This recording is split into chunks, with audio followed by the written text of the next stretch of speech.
que se otorgaran más libertades a los individuos, lo que correspondía también con el desarrollo del capitalismo incipiente. Es decir, no era gratuito, como después en Estados Unidos lo van a saber con Lincoln, el que se concluya con la esclavitud, no es por un beneficio que lo fue, por supuesto, para la población negra norteamericana, sino porque al liberar la fuerza de trabajo de las fincas del sur de Estados Unidos, se permitió el impulso al desarrollo de la industria del norte con mano de obra libre que permitiera a la industria abaratar la fuerza de trabajo. Es decir, entre mayor oferta hubiera de fuerza de trabajo, más barata podía ser y podían, digamos, concurrir más los factores que impulsaran el desarrollo industrial bajo esas condiciones de libertades propias del liberalismo, digamos, ideológico, político que acompaña al capitalismo. Esto también en nuestro país se va a expresar, decimos, en la Constitución de 1824. Pero ¿por qué Juárez va a tener, y los liberales van a tener que expresar la necesidad de separar el Estado de la Iglesia? Es algo fundamental, porque la Iglesia venía siendo la principal protectora del viejo sistema de propiedad que había en México. De tal suerte que al separar a la Iglesia, no solo representaba esa la Iglesia, también la Iglesia controlaba el registro de la población. No había registro civil, el registro era de la Iglesia a través de las actas de bautizo. No había tampoco las formas de matrimonio civil, era la Iglesia. De tal suerte que la Iglesia tenía un control sobre la sociedad, sobre el registro de la población, y además prevalecían los jurados que establecía la Iglesia para sojuzgar a la población. Todo esto va a ser algo por lo que se tengan que enfrentar los liberales auténticos, que nada tienen que ver con los liberales actuales.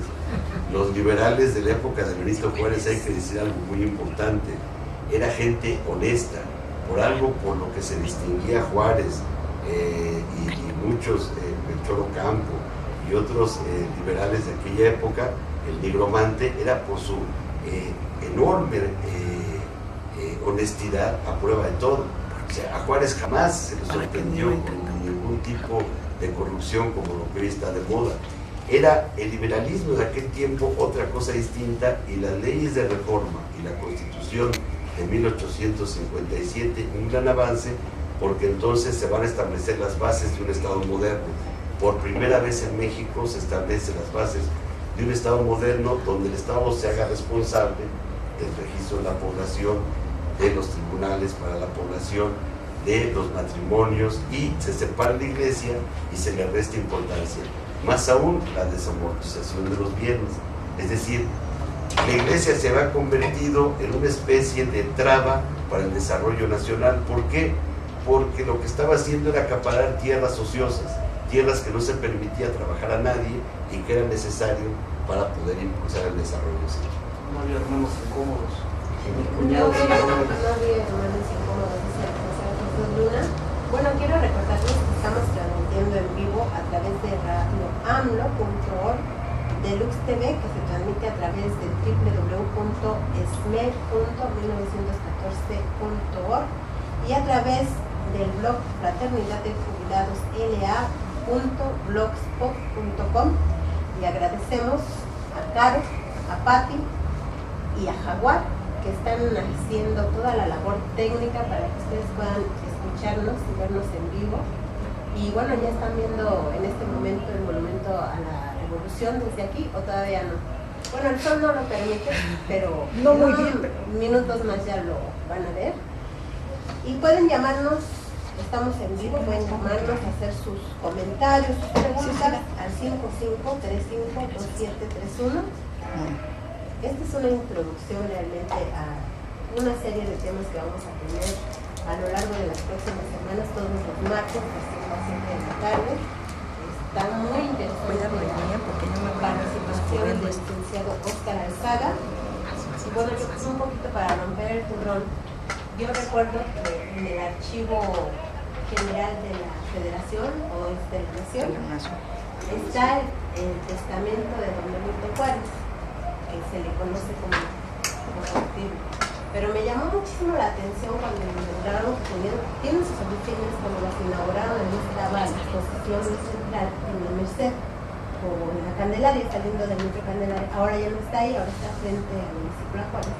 Él le dejó su herencia y viene en el testamento, pero me llamó poderosamente la atención que dejó sus calzones de algodón heredados a sus hijas. Yo le digo aquí a Toño Peregrino, pues qué habrá dejado en los calzones, porque pero lo subrayaba y cada calzón a cada una de sus hijas.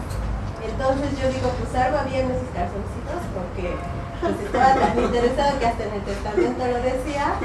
Después quisimos ir, porque yo le platiqué esa anécdota, esas oficinas las inauguró, ya no me acuerdo si en el 93 o por ahí, en el 1992, Manuel Camacho Solís, y nos llevaron a los reporteros a hacer un recorrido, y por eso pudimos ver los documentos que estaban en la exhibición, porque ahora ya no los dejan ver.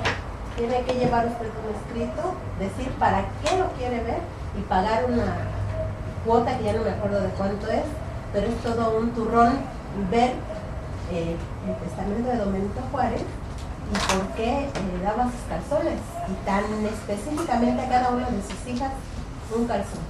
Tuvo bastantes, ¿no? Y yo creo que tuvo muchos calzones. Con muchos hijos.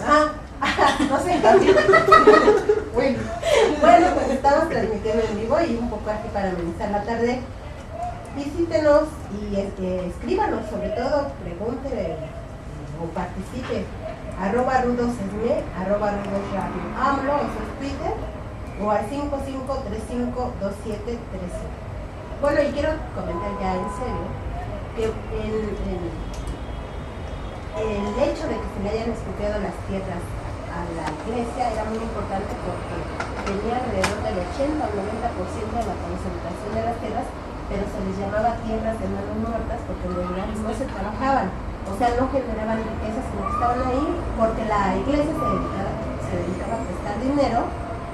Obviamente los hacendados luego no tenían para pagar y expropiaban las tierras, se quedaban en manos de la iglesia, pero no las trabajaba, y estaba provocando un serio problema en la economía.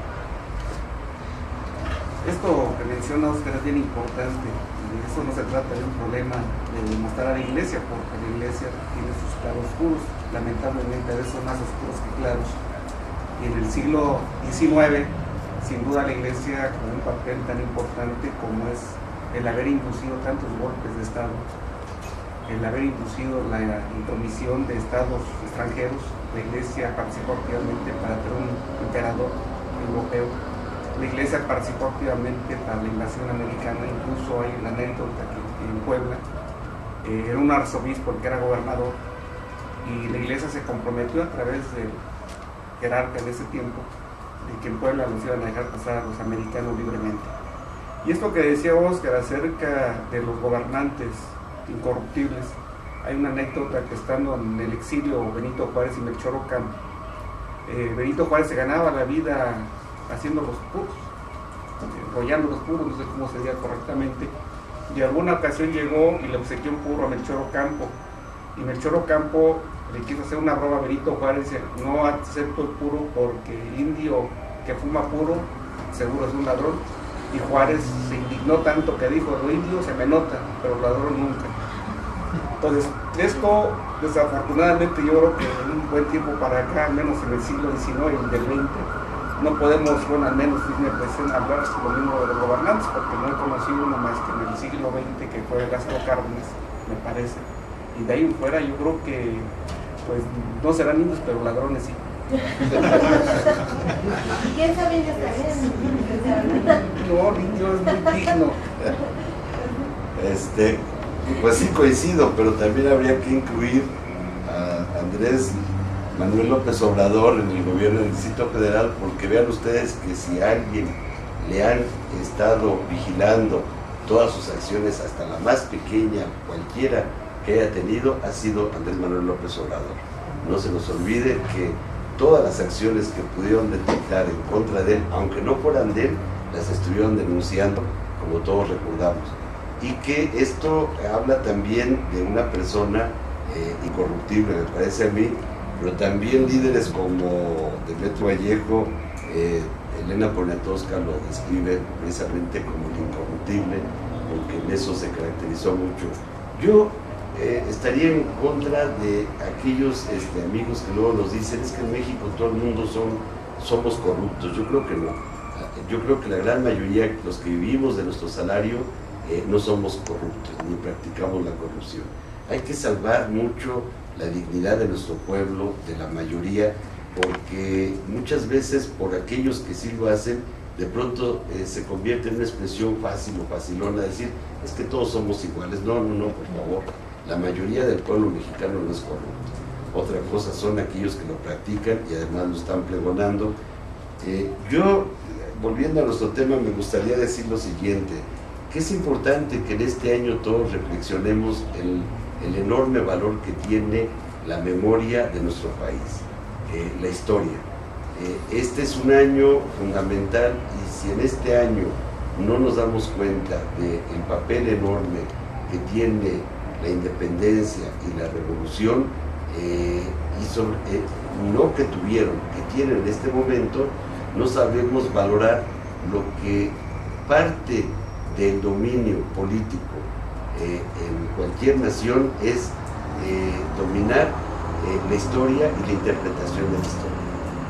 Vean ustedes hasta qué punto los actuales gobiernos han intentado borrar la historia de la primaria, de la secundaria, el pasado prehispánico, la época de la colonia, y cómo actúan de diversas maneras. Una es vaciando el contenido de nuestra historia, como lo hace Televisa cotidianamente, o tergiversándola, como muchos intelectuales neoliberales al servicio del poder también lo llevan a cabo, o trivializando el contenido profundo, dramático de nuestra historia. Algo que me gustó, en lo que creo que tiene razón el historiador Luis González y González, es que dice que también la historia se aprende mucho a través de las imágenes, que los niños, los jóvenes y los adultos también retienen mucho de la historia a través de la imagen, y creo que la mejor forma de conocer nuestra historia sería a través de ciertas imágenes que no solo son testimonio de nuestra historia, sino también de alto valor. Diego Siqueiros, también otros muralistas estupendos que están aquí en primarias nuestras, donde hemos estado, como el Emiliano Zapata, la Michoacana, la Revolución, donde hay murales espléndidos de nuestra historia, que digo, no solamente son testimonios de la historia, sino también obras de arte de alto contenido estético que deberían de ser placer para todos nosotros en poderlas conocer. Hacer recorridos, por ejemplo, en Palacio Nacional y ver la forma en que Diego Rivera interpretó la historia, en la Secretaría de Educación Pública hay un personaje que es central y que yo invitaría a todos los compañeros y compañeras a conocer. Es toda la obra de 2 pisos y aún más que están en la Secretaría de Educación Pública está dedicada a los trabajadores, el trabajo y sus luchas, y a los oficios cuando son oficios, o en la industria textil cuando es ya industria, y en verdad son obras espléndidas.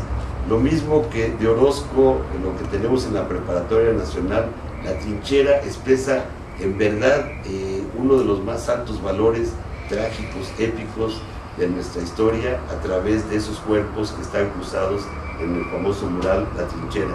O qué decir